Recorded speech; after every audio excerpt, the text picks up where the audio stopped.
ఆకాశవాణి ప్రాంతీయ వార్తలు చదువుతున్నది కనపర్తి రాణి. ముఖ్యాంశాలు: ఆంధ్రప్రదేశ్ రాజధాని అమరావతిలో నిర్మించిన సీడ్ యాక్సెస్ రోడ్డును ముఖ్యమంత్రి నారా చంద్రబాబు నాయుడు ఈరోజు ప్రారంభిస్తారు. హైదరాబాద్లో నిర్మించనున్న ఇందిరమ్మ టవర్ల నిర్మాణ పనులకు తెలంగాణ ముఖ్యమంత్రి రేవంత్ రెడ్డి ఈరోజు శంకుస్థాపన చేస్తారు. కార్మికులకు కనీస వేతనాలు అందేలా చర్యలు తీసుకుంటామని ఆంధ్రప్రదేశ్ కార్మిక శాఖ మంత్రి వాసంశెట్టి సుభాష్ వెల్లడించారు. ఆంధ్రప్రదేశ్లో పచ్చదనం పెంపొందించేందుకు విత్తన బంతులు చల్లే కార్యక్రమాన్ని చేపడుతున్నామని మంత్రి ఎస్ సవిత తెలిపారు. వార్తల వివరాలు: ఆంధ్రప్రదేశ్ రాజధాని అమరావతిలో నిర్మించిన సీడ్ యాక్సెస్ రోడ్డును ముఖ్యమంత్రి నారా చంద్రబాబు నాయుడు ఈరోజు ప్రారంభిస్తారు. అలాగే అమరావతిని విజయవాడ, మంగళగిరి జాతీయ రహదారితో అనుసంధానించేందుకు బకింగ్హామ్ కెనాల్పై నిర్మించిన 4 వరుసల వంతెనను కూడా ముఖ్యమంత్రి ప్రారంభించనున్నారు. అనంతరం రాయపూడిలో నిర్మించిన ప్రజాప్రతినిధుల గృహ సముదాయాలను ముఖ్యమంత్రి పరిశీలిస్తారని అధికారులు తెలిపారు. ఆంధ్రప్రదేశ్లో శాంతి భద్రతల పరిరక్షణకు అత్యంత ప్రాధాన్యత ఇవ్వాలని ముఖ్యమంత్రి నారా చంద్రబాబు నాయుడు పోలీసు అధికారులను ఆదేశించారు. రాష్ట్ర సచివాలయంలో శాంతి భద్రతలపై ముఖ్యమంత్రి నిన్న ఉన్నత స్థాయి సమీక్ష నిర్వహించారు. ఈ సందర్భంగా చంద్రబాబు నాయుడు మాట్లాడుతూ మహిళలు, చిన్నారులపై నేరాల నియంత్రణ, సైబర్ నేరాల కట్టడికి చర్యలు తీసుకోవాలని పోలీసులకు దిశానిర్దేశం చేశారు.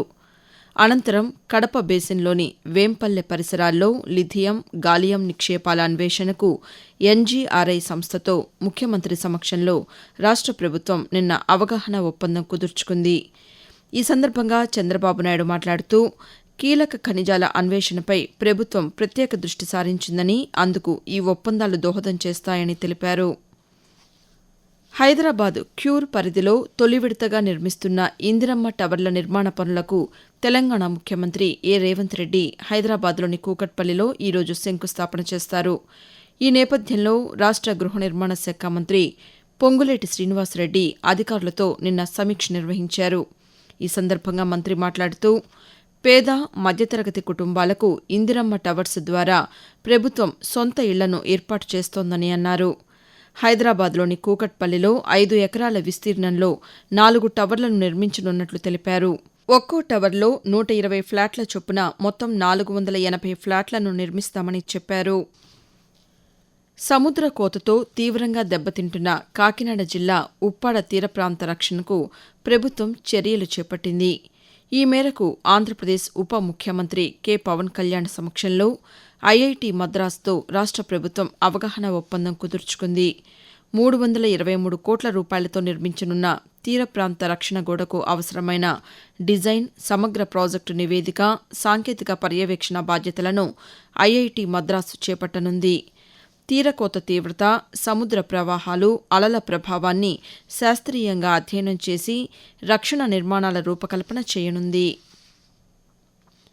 పాత్రికేయులు సామాజిక బాధ్యతతో వార్తా కథనాలను రూపొందించాలని బాపట్ల జిల్లా కలెక్టర్ వినోద్ కుమార్ సూచించారు. ఆంధ్రప్రదేశ్లోని బాపట్లలో పత్రికా సమాచార కార్యాలయం పిఐబి విజయవాడ ఆధ్వర్యంలో నిర్వహించిన వార్తా లాప్ మీడియా కార్యశాలలో జిల్లా కలెక్టర్ పాల్గొని మాట్లాడారు. ప్రజా ప్రయోజన సమాచారాన్ని పారదర్శకంగా ప్రజలకు చేరవేయాలని, సామాజిక మాధ్యమాలను సద్వినియోగం చేసుకోవాలని జిల్లా కలెక్టర్ సూచిస్తూ ప్రతి జిల్లాకి వెళ్ళి జిల్లాలో ఉన్న పాత్రికేయులకి వర్క్షాప్ పెట్టడం అనేది చాలా మంచి కార్యక్రమాన్ని తెలియజేస్తున్నాం. చాలా ముఖ్యం. మనం అందరం కూడా ఎక్కువ తెలుసుకోవడం, చదువుకున్నా సరే ఇంకా అదనంగా కొత్తవి ఏమున్నాయి మన ఫీల్డ్లో తెలుసుకోవడం చాలా ముఖ్యంగా ఉంది. ప్రతి ఒక్క జాబ్లో 2 అంశాలు ఉంటాయి. ఒకటి, ఆ జాబ్లో ఉన్నటువంటి కంటెంట్. అంతకుముందు PIB Vijayawada director G Suresh Kumar మాట్లాడుతూ ప్రామాణిక సమాచారాన్ని అందించడం ద్వారా ప్రభుత్వానికి, విలేకరులకు పిఐబి ముఖ్యమైన అనుసంధానకర్తగా పనిచేస్తుందని తెలిపారు. వివిధ పథకాలు, ప్రణాళికలు, అభివృద్ది కార్యకలాపాలపై మీడియాకు విస్తృత అవగాహన కల్పించడానికి ఇటువంటి కార్యక్రమాలు తోడ్పడతాయని తెలియజేస్తూ one of the main aim of the workshop is to కూడా తెలుసుకొని ప్రజలకు ఇంకా మంచి పద్ధతుల్లో అందించే విధంగా మేము రిక్వెస్ట్ చేద్దాం ఉద్దేశంతో ఈ వర్క్ చేయడం జరిగింది. సో వార్తల బాపట్ల ఫస్ట్ టైం ఓపెన్ చేస్తున్నాం.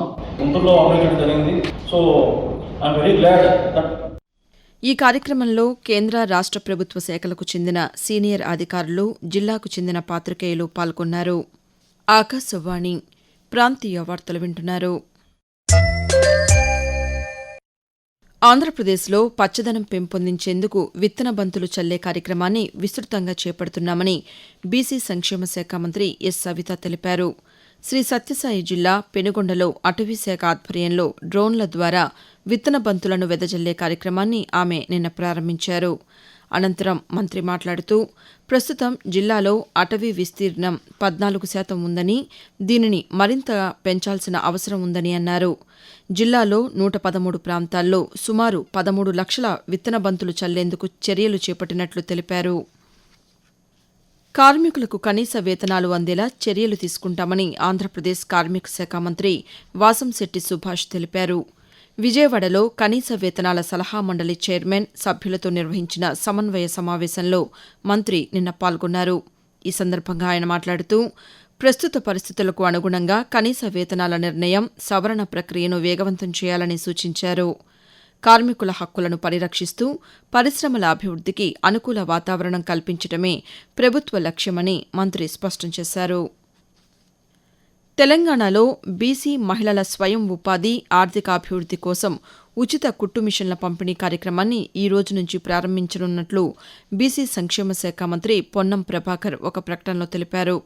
రాష్ట్రంలోని 119 శాసనసభ నియోజకవర్గాల్లో ఒక్కో నియోజకవర్గానికి 1000 చొప్పున మొత్తం 1,19,000 కుట్టు మిషన్లను బీసీ మహిళలకు అందించనున్నట్లు పేర్కొన్నారు.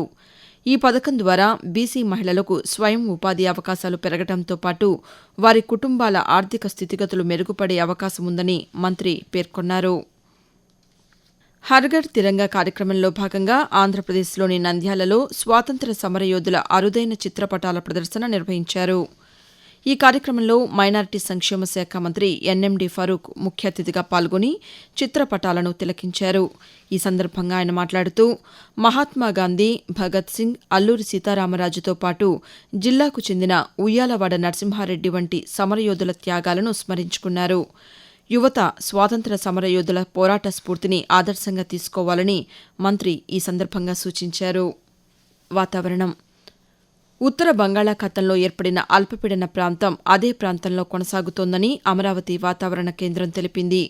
దీని ప్రభావంతో ఆంధ్రప్రదేశ్లోని పలు జిల్లాల్లో ఈ రోజు, రేపు తేలికపాటి నుంచి మోస్తరు వర్షాలు కురిసే అవకాశం ఉందని వాతావరణ శాఖ అధికారి ఎల్ నారాయణ తెలియజేస్తూ ఉత్తర కోస్తా ఆంధ్రప్రదేశ్, యానాం మరియు దక్షిణ కోస్తా ఆంధ్రప్రదేశ్లో ఈ రోజు తేలికపాటి నుండి మోస్తారు వర్షాలు లేదా ఉరుములతో కూడిన జల్లులు కొన్ని చోట్ల కురిసే అవకాశం ఉంది. ఉరుములతో కూడిన మెరుపులు 1 లేదా 2 చోట్ల సంభవించే అవకాశం ఉంది. ఇక రాయలసీమలో ఈ రోజు తేలికపాటి నుండి మోస్తారు వర్షాలు లేదా ఉరుములతో కూడిన జల్లులు 1 లేదా 2 చోట్ల కురిసే అవకాశం ఉంది. ఇక తెలంగాణలోనూ రానున్న 2 రోజుల పాటు అక్కడక్కడ తేలికపాటి నుంచి మోస్తరు వర్షాలు కురిసే అవకాశాలు ఉన్నాయని హైదరాబాద్ వాతావరణ కేంద్రం తెలిపింది. ప్రాంతీయ వార్తలు ముగించే ముందు ముఖ్యాంశాలు మరోసారి. ఆంధ్రప్రదేశ్ రాజధాని అమరావతిలో నిర్మించిన సీడ్ యాక్సెస్ రోడ్డును ముఖ్యమంత్రి నారా చంద్రబాబు నాయుడు ఈరోజు ప్రారంభిస్తారు. హైదరాబాద్లో నిర్మించనున్న ఇందిరమ్మ టవర్ల నిర్మాణ పనులకు తెలంగాణ ముఖ్యమంత్రి ఏ రేవంత్ రెడ్డి ఈరోజు శంకుస్థాపన చేస్తారు.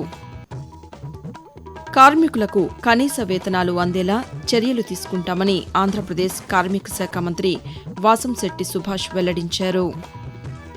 ఆంధ్రప్రదేశ్లో పచ్చదనం పెంపొందించేందుకు విత్తన బంతులు చల్లే కార్యక్రమాన్ని చేపడుతున్నామని మంత్రి ఎస్ సవిత తెలిపారు. ఆకాశవాణి ప్రాంతీయ వార్తలు ఇంతటితో సమాప్తం.